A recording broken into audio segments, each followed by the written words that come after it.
14 ka mga babae ug usa ka lalaki nga gituhuan nga nalambigit sa prostitusyon gipangdakop sa kapulisan.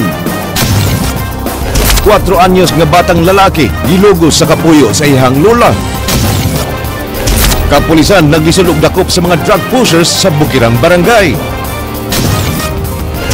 Pushers sa dakbayan sa Lapu-Lapu ug mga kauban nadakpan sa usa ka buy-bust operation. Giawag ang kagamhanan sa paghatag og solusyon aron di na mausab ang pagkaanod sa baha sa mga estudyante sa Argao. Ipasusi sa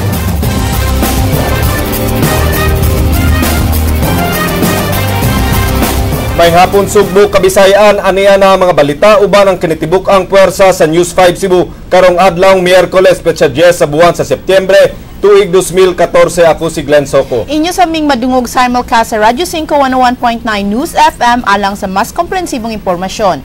Ako si Georgia Herrera.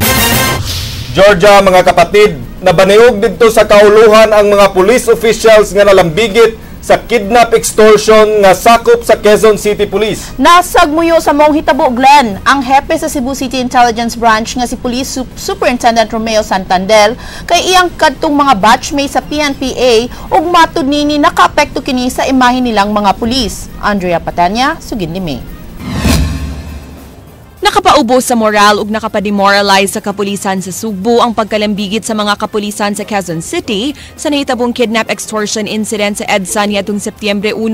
Ang maong hitabo nakuhaan og hulagway sa usa ka anonymous netizen nga gi-upload sa internet diin makitaan nga giblockingan og mga sakyanan ug gitiunan ang mga luwa niini sa usa ka puti nga Toyota Fortuner. Gida ang mga biktimang nailhan nga silang Ustad Samanodin Abdul Gafur ug Kamal Mama sa Laloma Police Station, diin sila gitanggong bisan ug waysa. Giingong gikuha sa mga pulis ang 2 million pesos nga kwarta sa ilang amo nga ibayad unta alang sa pagpalit og payloader ug gi-withdraw ang kapin 100,000 pesos gikan sa ilang ATM cards. Matod sa hepe sa Cebu City Intelligence Branch, nakugang ug nasagmuyo siya dihang nasayran ang maong balita. Hilabi na nga ang mga police officials nga gipangtumbok nga suspect sama nila ni Chief Inspector Joseph De Vera ug Senior Inspector Oliver Villanueva, mga classmates niya sa PNPA ug dungan silang mi-graduate niya atong 2001 ubos sa batch Buklod Diwa. Very frustrating sa mga part ng yun talang we're doing good PNP doing good in every aspect, and then ang efforts nga to decrease the crime rate nakita naman kita nato pero in just one snap ma'am sa tunang talang na kibuhat sa ato ang ubang kauban, although nakuan gid demoralizing ma'am. Apan mato ni Santander, bisan sa ilang kasagmuyo, di sila magpaapekto sa ilang trabaho ug magpadayon ang ilang pagpanerbisyo sa publiko. Hangyo niini nga di lang unta i-generalize ang tanang pulis, hilabi na ang mga graduates sa ilang batch kay duna pa man say nagtinarong sa ilang trabaho. We will be continuing the program sa here in Cebu City, regardless of kung say nahitabo po sa live cases involving sa mga police, but still here amo lang gining paningkamutan in a way nga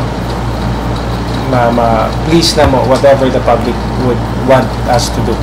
Dinhi sa Sugbo, wa pay pulis nga napasakaan og kaso tungod sa kidnapping extortion karong tuiga. Base sa talaan sa Investigation and Detective Management Branch kun IDMB, gikan Enero hangtod Agosto ning tuiga, 12 ka mga pulis sa CCPO ang nag-atubang og administratibang investigasyon. Siyam niini gipasakaan og sumbong nga neglect of duty tungod sa pag-awol, samtang tulo ang nag-atubang og grave misconduct tungod sa pagkalambigit sa krimen. Usa na niini si PO2 Ronilo Manuel nga suspect sa pagpanulis ug nadakpan sab sa Saturation Drive human makuhai og mga bala ug drug paraphernalia. Andrea Patenia, News 5. 14 ka babay ug usa ka bayot nga giingong na maligya sa ilang unod sa may Mango Avenue gi-rescue kagabi sa kapulisan sa Dakbayan sa Sugbo. Ray Pasaporte, Sugin Limi. Nagpahigayon og joint operation ang Women and Children's Protection Desk uban ang Cebu City Intelligence Branch pasado alas 9 kagabi dinhi sa Mango Avenue.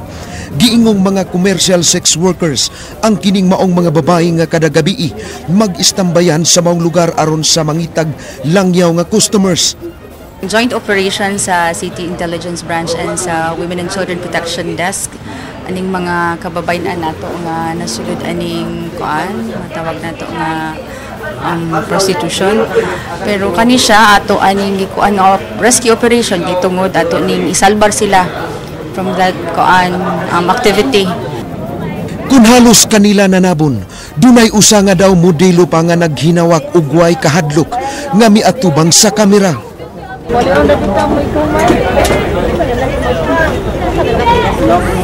Gipasakay silang tanan sa patrol car o gidas sa Camp Sotero Kabahog sa may Gorordo Avenue, ang headquarters sa Cebu City Police Office. Matud ni Margie, di niya tinuod nga ngan, kinsa lumad nga taga Negros Oriental, mihimangkak nga siya usa ka prostitute, na timing lang kuno nga ni sorry siya. Kaya kong tigulang partner German. Dili ko firme ka ng kuan. Magbarog-barog yan. Uy! Dili, uy! Giniha pa rito na anak ko sa akong amiga din. Kanang mo, uli-uli ako sa Negros ba din mo. Arin ako, kanang hapit ng balik akong amo ba. Nakapakurat sa kapulisan nga dunay mabdos nga naapil. Matud sa maong 25 anyos nga babay, nagkinahanglan siya og kwarta. Wala money. Bisag mabdos. Tagsara man sa good. Kasagaran sa imong customer, mga foreigner? Wala. Pinoy. Tagpila mo to? Lo. Ha? Wala, uy. Nakadawat og daghang reklamo ang kapulisan gikan sa lokal ug langyang turista nga nagbiktima sa maong mga babay. Kasagaran biktima na mga biktima mga foreigners nga makuutan or if not mga lokal lang nga mga langyaw dinhi mabiktima katungod ani nilang uban nga mutik opportunity panguha og mga butang sama sa kwarta o sa mga alahas.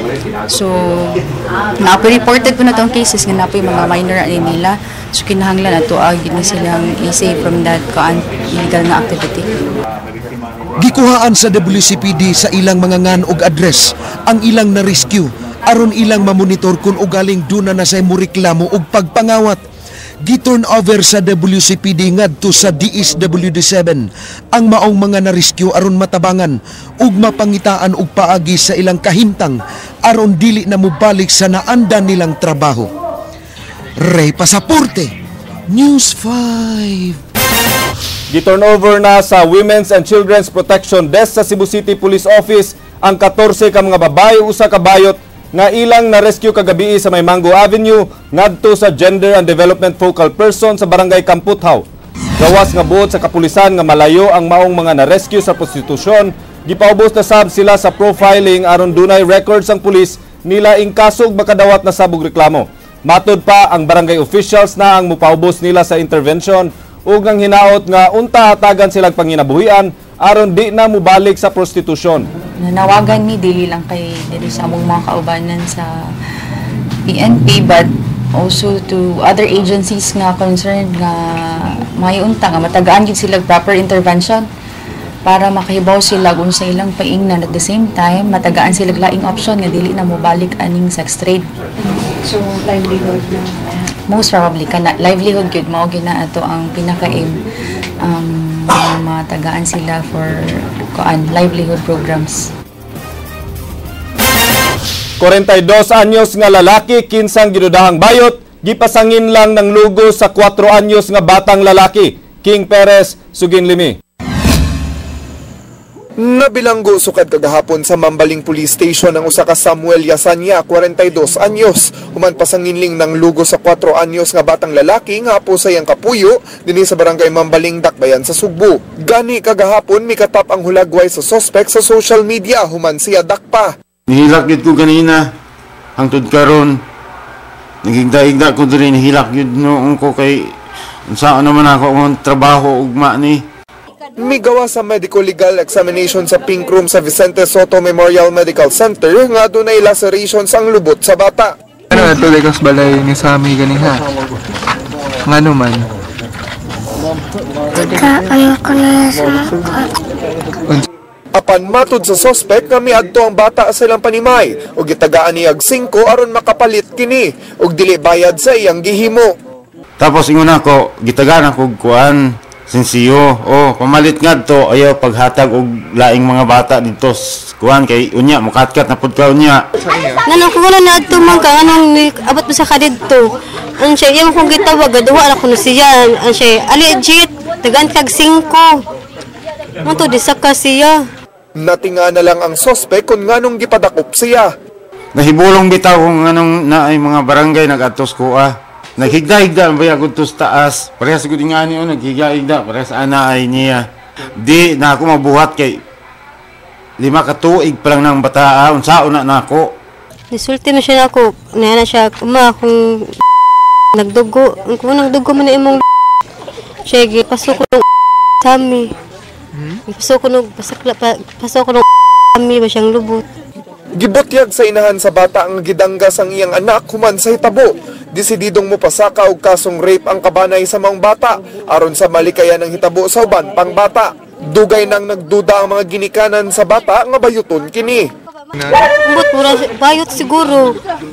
Bayot basig bayot na siya. Pero kanang kung wa ni nahitabo di sa mo makabaw. Hindi nakakuha namin niya nga ora siya bayuton. Wa na ako nag-expect nga ako kuan yun ko bisag sa mga bata ada sa yung sulti ang ko nilang bayot mangurog na gani ko. Apan gilimod sa sospek ang maong mga pasangil. Dili. Nangitab magay ko kuan dalaga.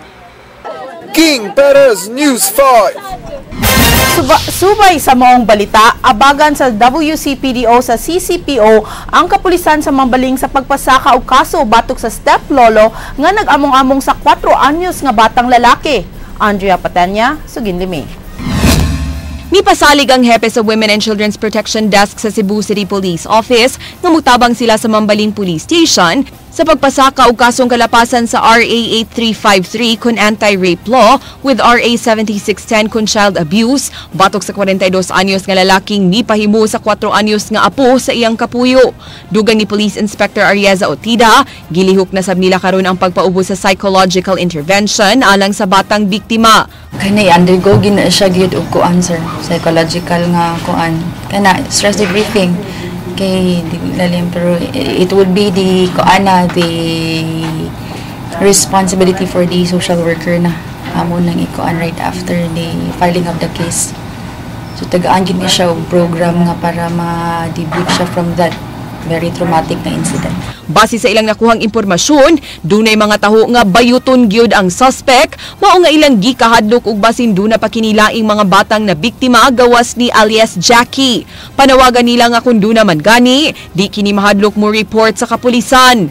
Akong ginawagan ko sa mga posible nga biktima aning tawhana nga if ever na may complaint mas may siguro nga ikuan na ninyo karon para matag-ag hustisya ang nahitabo ninyo.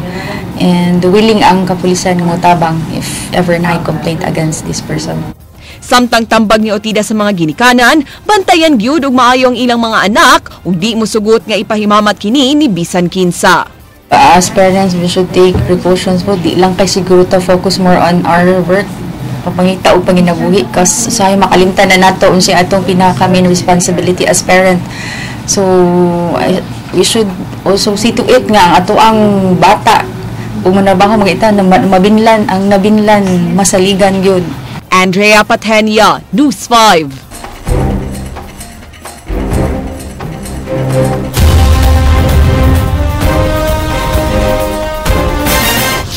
Nadakpan sa kapulisan sa Dakbayan sa Lapu-Lapu ang target sa ilang buy-bus operation kagabi. Lakip nga nasikop ang duha ka lalaki nga naatlang anaa sa dapit atol sa operasyon. Ray Pasaporte, Suginlimi. Natigayon ang operasyon pasado alas 9 kagabi duol sa usa ka tindahan sa Barangay Poblasyon. Diin ang target sa kapulisan sa Lapu-Lapu City Station 3 mao si Gerald Surela alias Bulldog, kinsa gipalitan og usa ka paketeng shabu sa kantidad nga 200 pesos. Gawas ni ini nakuhaan sab ang laing 20 ka pakete gikan gihapon sa posisyon ni Bulldog nga gisud ining sudlanan. The director receives an info or text message from the Camp Krami that our station is there is some personnel who are involved in mga illegal activities, no? So we denied on that because in fact we are the number one in terms of arrested person of drugs. Pasabot ni Parilla nga ang maong lugar gi-concentrate sa Lapu-Lapu City Intelligence Branch ug wa sab sila kaayoy nadawat nga impormasyon nga dunay daghang namaligya og shabu.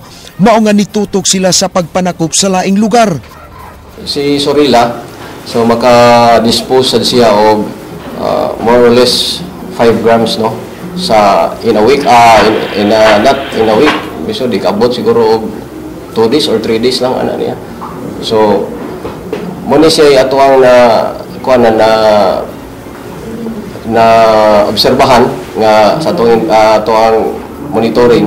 So we conducted immediately an operation. Silang Wendell Bautista ug Noel Flores alias Nugnog nga diha sa lugar apil sab nga gidakop sa kapulisan. Si Bautista nakuhaan og 2 ka gagmayng pakete og drug paraphernalia samtang si Flores nakuhaan og tinfoil.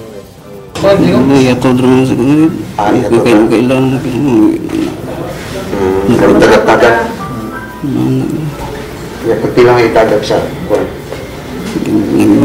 Ginagmayran. Saan ka kadugay? Pagkadugay. Karoon pagkadagpis ka? Gagian man ko sa katong ni dagan ba ko sa. Hiking ba ko sa kuwan na? Kuwan na po ito. Ningi mo, hala. Dagan po ko, walang kukuan. Dito na po ko nakuyawan ng pabuto. Tumabi na ko kaupan, ang katong dagan ng kaupan ng pabutan. Dito ko sir. Dito imo? Punit po ito. Ipunit? Kakinsam dito, gitagag, gihugot ako, di na ganay na? Basi. So, pero galing ka? Tugan mo, gamit ko, pero panagisara. Giandam sa kapulisan ang tukmang kaso nga ipasaka batok sa 3 ka dinakpan. Ray Pasaporte, News 5. Lunot sa padayong pagpanakop sa kapulisan sa mga nalambigit sa iligal nga drogas, giangkon sa Cebu City Intelligence Branch nga nagkagrabe gihapon ang pagpalusot og shabu sa mga bukirang barangay sa Dakbayan. Gingong aron dili masakpan sa mga otoridad, isagol sa mga produkto ang mga shabu. Andrea Patanya, Sugid Libing. Tulong ato sa upat ka mga level 1 drug pusher sa mga bukirang barangay sa Dakbayan sa Sugbo ang gi-monitor karon sa Cebu City Intelligence Branch. Suma pa sa hepe ni ini nga si Police Superintendent Romeo Santander. Kini base sa impormasyon gikan sa mga opisyales sa barangay ug base sab sa target list sa Talamban Police Station. Mato ni Santander, nagkagrabi na ang supply sa iligal nga droga sa kabukiran, diin dali irang mapalusot ang shabu, pinaagi sa pagtago ni ini sa mga igbabaligya. Yes, ma'am. Daghan silang paagi. Like sa gulay, no? Na may, usually na may mga tapo. Gaya, ma'am. Ilahang isagol para at least camouflaging. Ano gitawag na ito camouflaging para dili mo mahalata. Daghan sila. Daghan ng mga mode, no? Sa nila pagpa.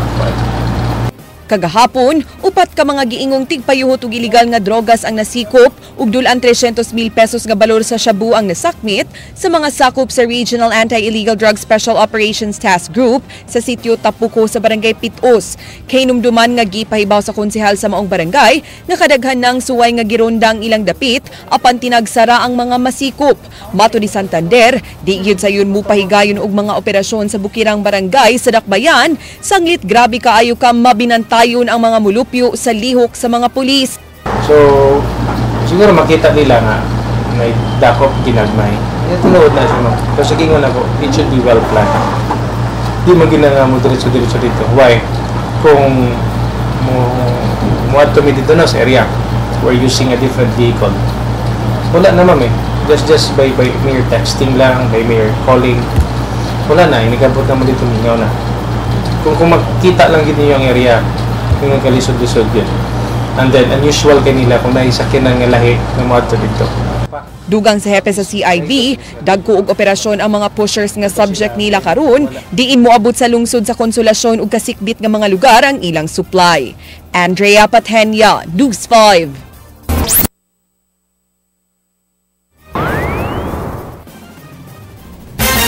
Gobernador sa lalawigan sa Sugbo mitumbok nga ang kakuwang sa seguridad sa mga munisipyo mao ang hinungdan sa pagpanglungkab sa mga Treasurer's Office.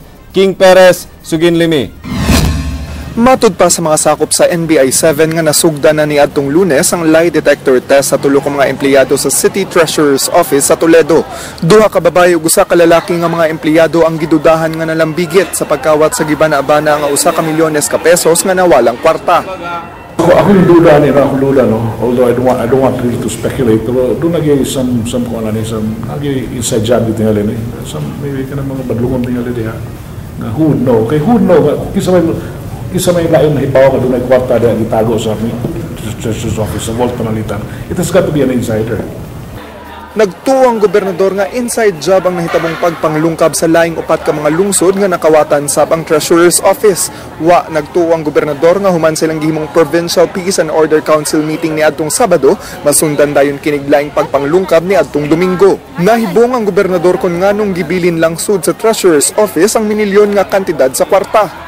I second the observation of Board Member Gigi Sanchez na nganong na may kwarta o na weekend dapat i-deposito na sa korte o sa bangko, no?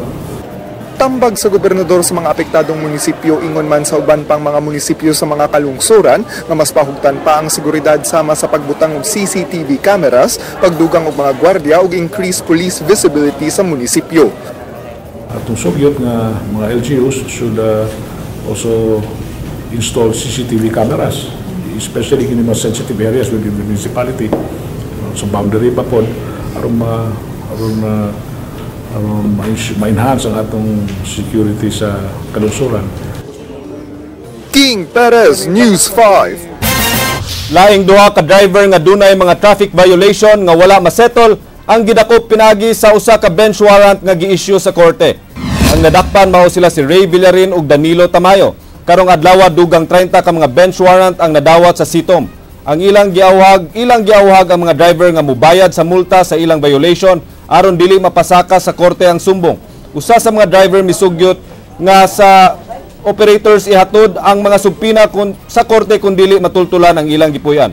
Apan matod sa taga Sitom, posible gihapon nga dili kini madawat sa mga driver kung dili mubalhin sila og laing operator.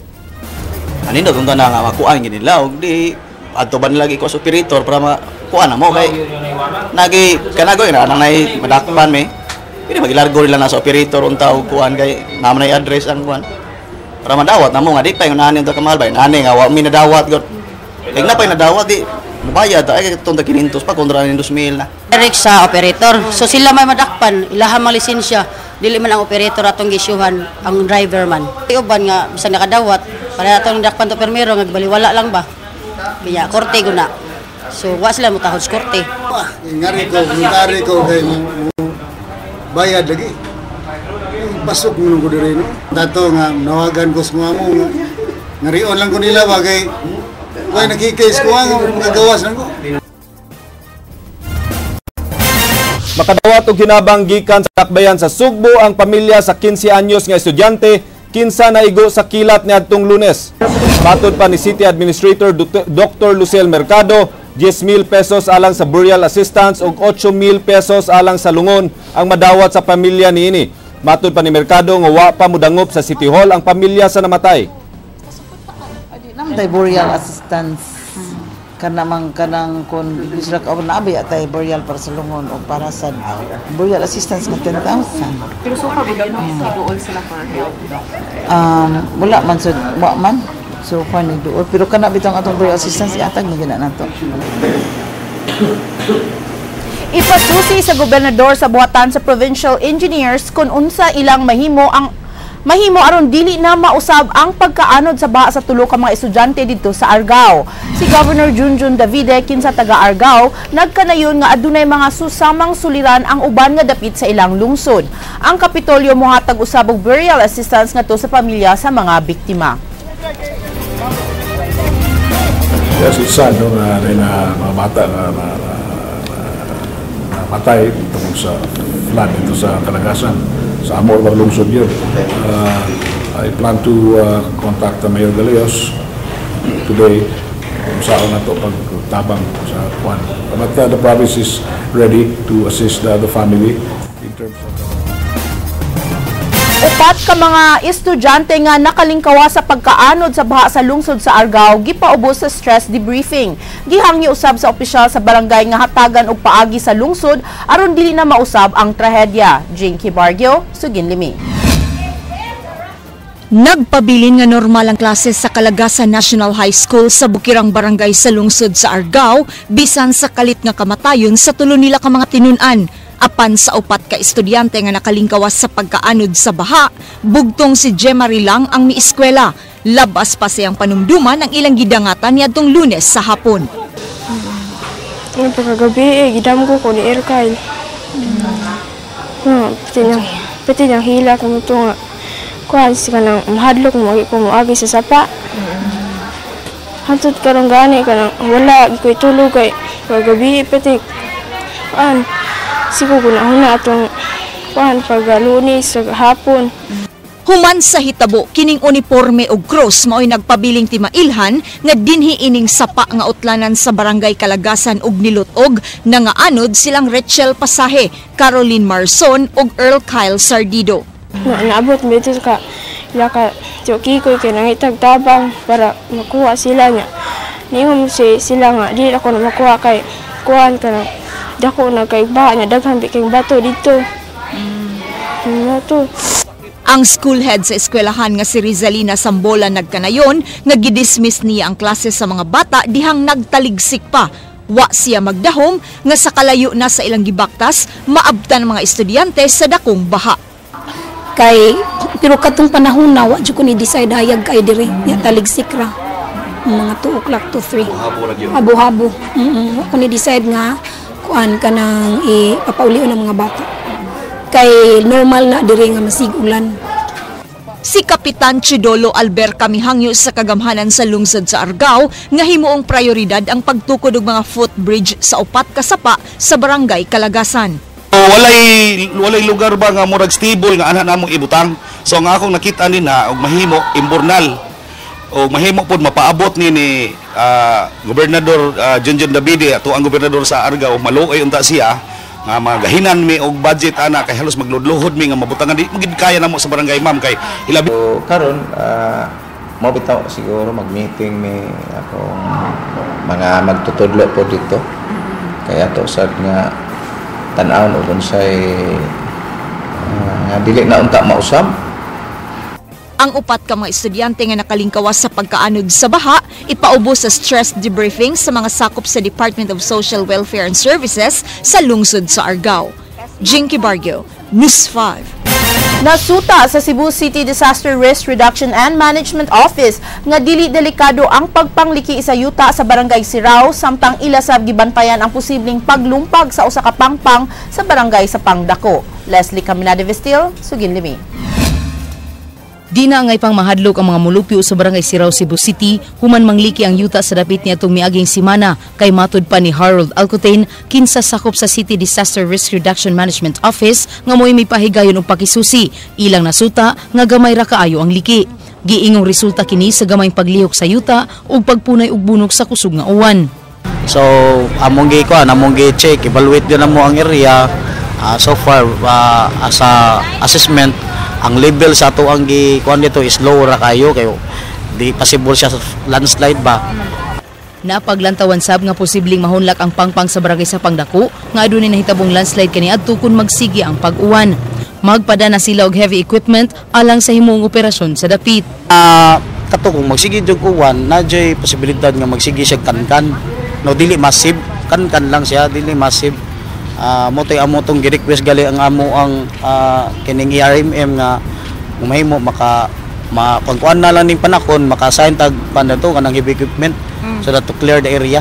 Gipahimangnuan na daan sa maong buhatan ang tanang residente sa dapit nga magmatngon og kanunayon ang pagsusi sa midahiling pangpang. Matud pa sa usa sa mga residente dinhi, kumpiyansa ra nga di mo dahili ang yuta kay nahitabo na kini kaniadto. Andam hinoon sila mobiya sa dapit kun dunay assistance or relocation site nga ihatag ang Cebu City Hall kanila.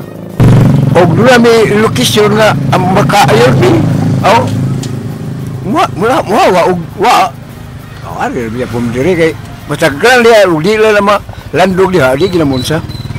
Leslie Caminade Vestil, News 5. Samaran ang usa ka tawo nga gidudahang kawatan human wa magpatuod dihang gisita sa gwardiya. Jinky Bargio, Sugin Limi. Nalandig sa Vicente Soto Memorial Medical Center si Kirby Kiao human kinigipusil sa gwardya sa dakong mall pasado alas 5 kaganang buntag. Matud sa gwardya sa Golden Sun Security Agency nga si Virgilio Amaro, personal niyang nakita ang pagsud ni Kiao sa mga nilukot nga electric wire ug mga puthaw sud sa sako. Giingong gisita pa niya kini apan nagmagahi ang suspect mao nga iya kining gipusil. Saon mga dagang bangga amang sin lusot ko jud to. Amo to nga warning shot ko.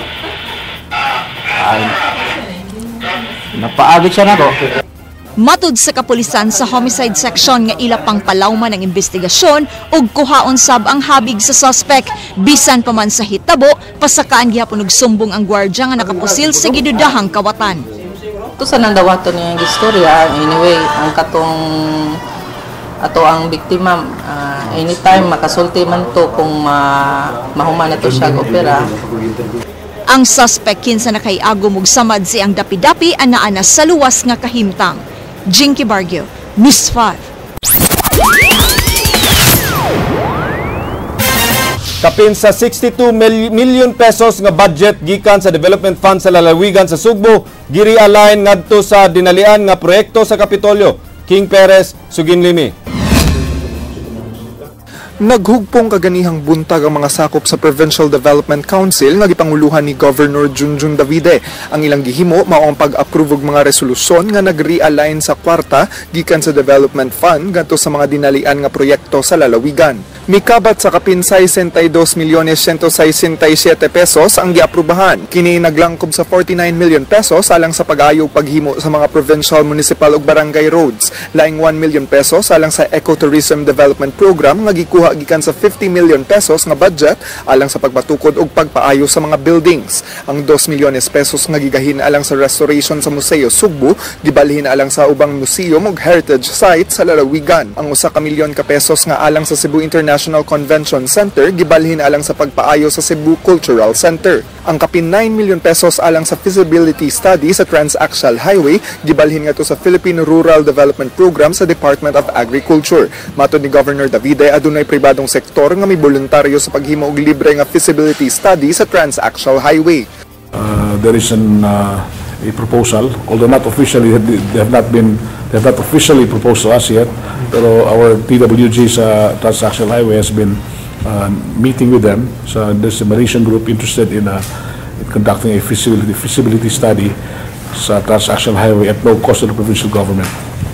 Gawa sa pag-realign sa budget, giaprubahan usab sa PDC ang Disaster Risk and Vulnerability Assessment Report sa lalawigan. Naaprubahan sab sa PDC ang resolusyon alang sa pagpatuman sa Bantayan Island Management Plan sa DNR 7 nga maglibka sa pagdeklarar sa isla nga usa ka wilderness area. Ang maong classification mao'y nakatanggong sa pagpatuman sa relokasyon sa mga apektadong biktima sa bagyong Yolanda, ingon man sa suliran sa pagpatuman sa 20-meter easement zone sa mga resort sa maong isla. Mipasalig si Davide nga mapanlipdan gyapon ng isla bisan pa sa himong paglibka sa classification sa Bantayan Island.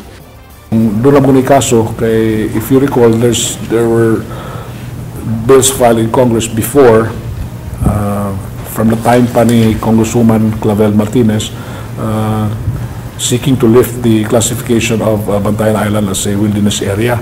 Once ma-comply na, once ma-approve na sa DNR, then maybe we can look forward to Bantayan Island being declared as a remaining as a protected area, but doon na areas na they are suited for pwede na matituluhan, malifted na itong wilderness area classification. King Perez, News 5. Kapitolyo mipasalig nga mas makapod-apod sa mga hinabang alang sa mga biktima sa katalagman kung itandi sa Department of Social Welfare and Development. Sumala sa audit sa gihimong relief operation sa Bagyong Yolanda, adunay mga food packs nga mukantidad og 2.8 million pesos nga nangadaot tungod sa kapakya sa DSWD o DSWD sa pag-deliver niini. Sa report sa Commission on Audit, naglisod usab ang DSWD sa pag-release sa kapin 700 million pesos nga kwarta gikan sa mga donors tungod sa strikto nga auditing rules. Mahimo man. Okay, kung kita dali, dali na nato mapa-release kita yun, no? In fact, sa atong pier na muna na congested po ng mga containers diya ang kailangan ayaw pang mga containers kung magdiha na doon ay mga suit na relief goods. Di na makabalik sa ilang gipuy-an kaniadto ang mga nasunugan sa Barangay San Roque human masuta sa Division Welfare of the Urban Poor kon DWOP nga ang maong dapit nga gibalayan tataw kaayo nga nagpatung sa dalan ug duol sab sa sapa ang mga namuyo. Matod ni Attorney Colleen Russell, ang pangu sa DWOP nga daan na nilang gipahibaw ang mga namuyo sa dapit sa mga posibleng mahitabo kanila. Gipahibaw sab ni Russell nga nakadawat na ang mga apektadong residente og assistance aron sila makapangita og dapit kabalhinan og di na sa mga tent. I-relocate adto na siya sa socialized housing program together atong nanimuyo sa daan og sa sapa, no? So madto siya nga atong gitan-aw dayon ni adaptag policy nga atong gitan-aw nga acceptable sad ba. It's not really advising them to stay at the gym but temporarily because they have already received mga assistance to find a place asa sila makarent mao man siguro na or mga parente asa sila makadayon. Isugdad karong adlaw ang upat ka adlaw nga Asian Carriers Conference nga gipahigayon sa Shangri-La Mactan. Ang mga delegates sa 500 ka mga kumpanya gikan sa 45 ka mga nasod. Discover the future of telecom careers ang tema alang sa conference karong tuiga. Ilang gisgutan ang mga bagong teknolohiya ug mga bagong kaplag sa telecommunications ug information communication technology industry. Matag tuig ang Asian Carriers Conference gipaluyan ug gipasiugdahan sa PLDT uban sa Smart Communication ug Sun Cellular. Naubos sa MVP Group of Companies ni Manny Pangilinan kinsa mao ang chairman sa TV5.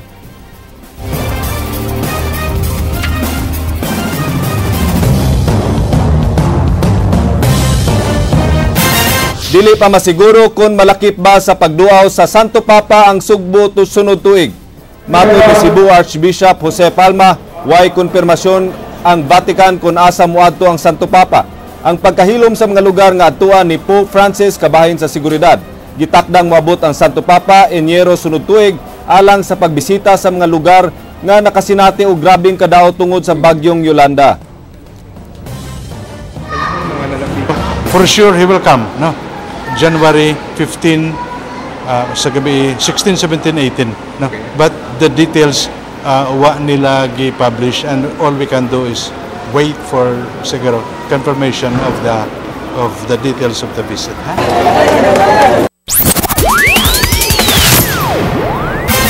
Gisaulog karong adlaw ang ika-430 nga fiesta ni San Nicolas de Tolentino. Kagahapon gidagsa sa mga deboto ang prosesyon atol sa bisperas. Mitambong si King Perez. Ang Archdiocesan Shrine of San Nicolas de Tolentino natukod niya tong tuig 1584. Sa Vesperas kagahapon, dunay gipahigayon nga prosesyon. Din gidagsa kini sa mga parokyano ug mga deboto gikan sa 80 ka mga kapilya, gikan sa mga barangay nga sakop sa parokya. Sama sa barangay Sawang Calero, San Nicolas proper, pahina San Nicolas ug Dulho Fatima. Si Archbishop Jose Palma ang miselebrar sa Santos nga misa. Sa wa pa prosesyon, mensahe ni Palma mao nga mahimong instrumento sa pagbago sa katilingban ng matag usa sa mga parokyano sa gilang usa sa labing karaang parokya sa Sugbo. In this year of the laity, we are called to be holy and we are sent forth as heroes, which means that, of course, we should grow in holiness, but this is also better seen in our efforts to make a difference for the lives of people. Nasayod sab si Palma sa problema sa drogas sa mga dapit sa maong simbahan. Matod ni Palma nga kinahanglan nga mas maduol pa ang simbahan ngadto sa mga tigamitan og drogas, ingon man sa mga institusyon nga nagtinguhang mahunong ang paggamit niini. Gipasabot ni Palma nga natukngod lang sa mga problema ang mga tao mao nga mogamit sila sa gidiling drogas. Unta, no, we should do our best to reach out to people. No? People do not just want to use drugs. Tungod lang kay gusto nila, but many times it's because of difficulties and problems and hardships. So siguro we should try to reach out to these people. Of kini is the work of all of us, simbahan, gobyerno, NGO, school, people's organizations nga tanana. King Perez, News 5. So kadto ang mga balita sa Aksyon Bisaya, kini si Glenn Soco. Musunod ng Action Prime. Daghang salamat. Ako si Georgia Herrera. Bisan asa, bisan kanusa. Kapatid, kay di lang kutob sa balita, Action!